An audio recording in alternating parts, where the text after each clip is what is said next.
This is the Priestcast. I'm Father Adam Maher and Father Michael Kuchar. How are you today? I am doing absolutely fantastically. That is wonderfully, fantastically I tell you awesome. what, Father Ahern, I don't know about you, but I'm a big fan of the fall. I'm a fan of the fall too. Not only is it football season, but the weather's getting cooler. You can go outside and do a lot of stuff without sweating through everything. And my dog doesn't die of heat exhaustion. That's right. Well, that is a big thing for mine as well, because it is, something. She is a husky. Huskies love when it is a little bit cooler. Right. They have more energy. They don't get as hot. They run around a lot more. It's good. It's good stuff. Father Ahern, today is Tuesday, is it not? It is a Tuesday. What's your favorite thing about school mass? School mass. I have school masses on Fridays, but school mass in general, I like interacting with the kids because during the homily I'll ask them questions and things like that, and then but it's the volume of the responses that you usually get from all the school kids. Yes. Like you never hear a louder prayed Our Father than at a school mass. And when when they like a song, right? Because it's they really get into the song sometimes, right? So that's I still remember really a few of my school favorites masses. as a kid. One of my all-time favorites was "Here I Am, Lord." Oh, yeah, I love that song. Yeah. Yeah, and I actually, when I learned the piano in the 5th grade, when I attempted to, that was the first song I wanted to learn how to play. And I figured out how to do the melody line, but I never could get beyond that. Do you still know how to play the piano? I could play the melody very, very carefully, which means slowly and looking very intently at the keyboard. Okay, nice. Father Ahern, I would like us to discuss this next little section here of the document by our Holy Father, Pope John XXIII. Okay. Which is titled "The Mass and the Priesthood," followed by a second little section here, which is called "Personal Holiness in the Mass."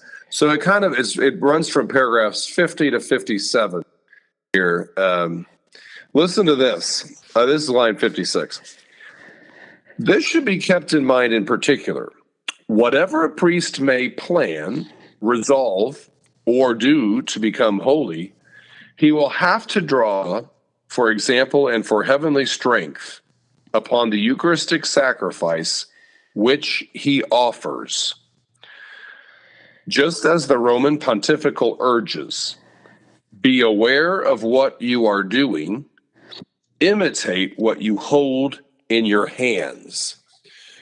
I think this is the key. I think this is the key to this whole section of whatever we're doing our whole life long, whatever we're about, it has to be an imitation of Jesus in the Eucharist. You understand what I'm saying about that, Father Ahern? Yeah, I agree with you wholeheartedly. So, for example, we often think about imitating Jesus, especially we priests, and obviously, we know that we're not just meant to imitate Jesus; we are meant to live in Him and He in us, and that happens through the sacraments of especially the Holy Eucharist, and for us priests, who have been configured to the Lord, that's obviously. But there's still a sense in which it's nice and easy to say we should imitate Jesus, and we think about doing that by looking at what he does in the Gospels, his teachings, his miracle, trying to okay, let me model my life after the simplicity of the Christ that I see in the Gospel. Help me to teach in the fashion that Jesus teaches in the Gospel. All these things, but what are we imitating Jesus in the Eucharist? That complete self-gift of himself in the Eucharist? Yeah, well, complete self-gift, but But then as he is there, Father A, yes, having completely poured himself out, given himself up, which is what we're meant to do, how does he live in the tabernacle? How does he teach in the tabernacle? How is he accompanying people in the tabernacle? And we, Father Ahern, should be doing the same thing.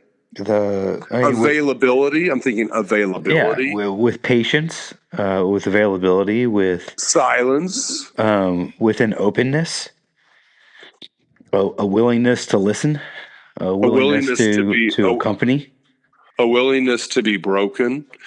I do like what you just said, to listen. I don't know about you, but one of my favorite things, so people may not know that when you have a perpetual adoration chapel, you're supposed to have Mass in the chapel once every month. I love having Mass in the chapel because it's such a holy place. But it's always neat to literally like consume that host, because I think about when I do that, how many people have poured their souls, have poured their hearts, their tears, their sighs, their everything, how they have just like thrown all of that stuff into that very host, which now I am consuming. And how many souls in that host Jesus has looked upon with such love, with such patience, with such gentleness, with such a heart. And that it's a really privileged thing for me to consume that Adoration Chapel host.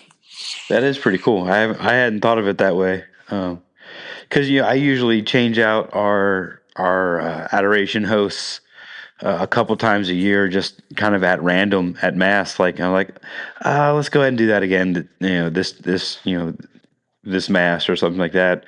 I usually do it on the Easter Vigil one, and then at another random time throughout the year. But I might start doing that a little bit more often and keeping that in the back of my mind when I do that, because that's a really cool thought. All the people, all the prayers, all the hope streams, and anxieties and stresses and everything that they've poured into the Eucharist. And it's like, and Jesus takes it all. He receives it all. He not only takes it all and receives it all, but he redeems it all. Yeah. And he brings it all to his Father.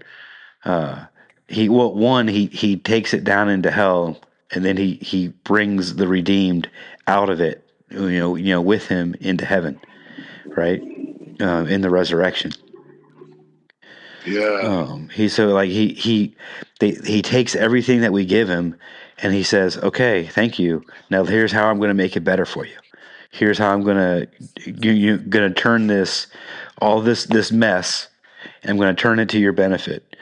Because there's so much in our lives, and like you and I have both seen it in our own lives when we do these. When we look back and we look at how God has worked in our lives, right?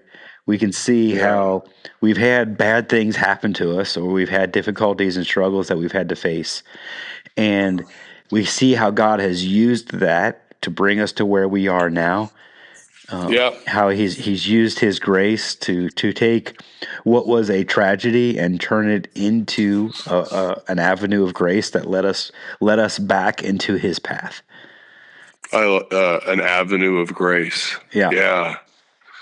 So, and you also think about how the Lord in the Eucharist, he is feeding people, which we priests are meant to feed people. Mm-hmm. He is literally guiding people in that host, and we're meant to do that. He's transforming people. He's redeeming. And we're meant to be constantly imitating Jesus in the tabernacle and in the monstrance and in the Eucharist. And I think we just, that's a really powerful image that our Holy Father here, and he commends Father Vianney as one who understood this.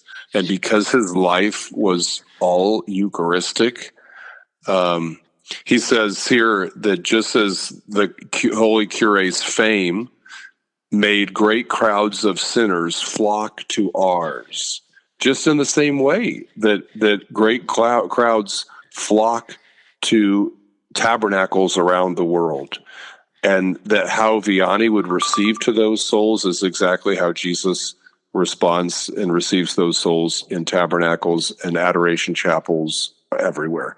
And so it's just really a kind of a neat thing to think about. And this is the key, as he's saying here, this is the key to personal holiness as tied to the Eucharist and the Mass.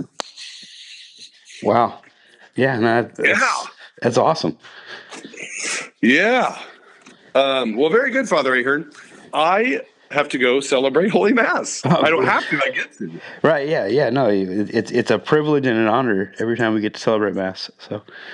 So you go do that, you do that well. You go do that, and you do that well, and remember me at the altar, all right, brother? I will. You got it. All right, see ya. See you, man. St. John Vianney. Pray for us.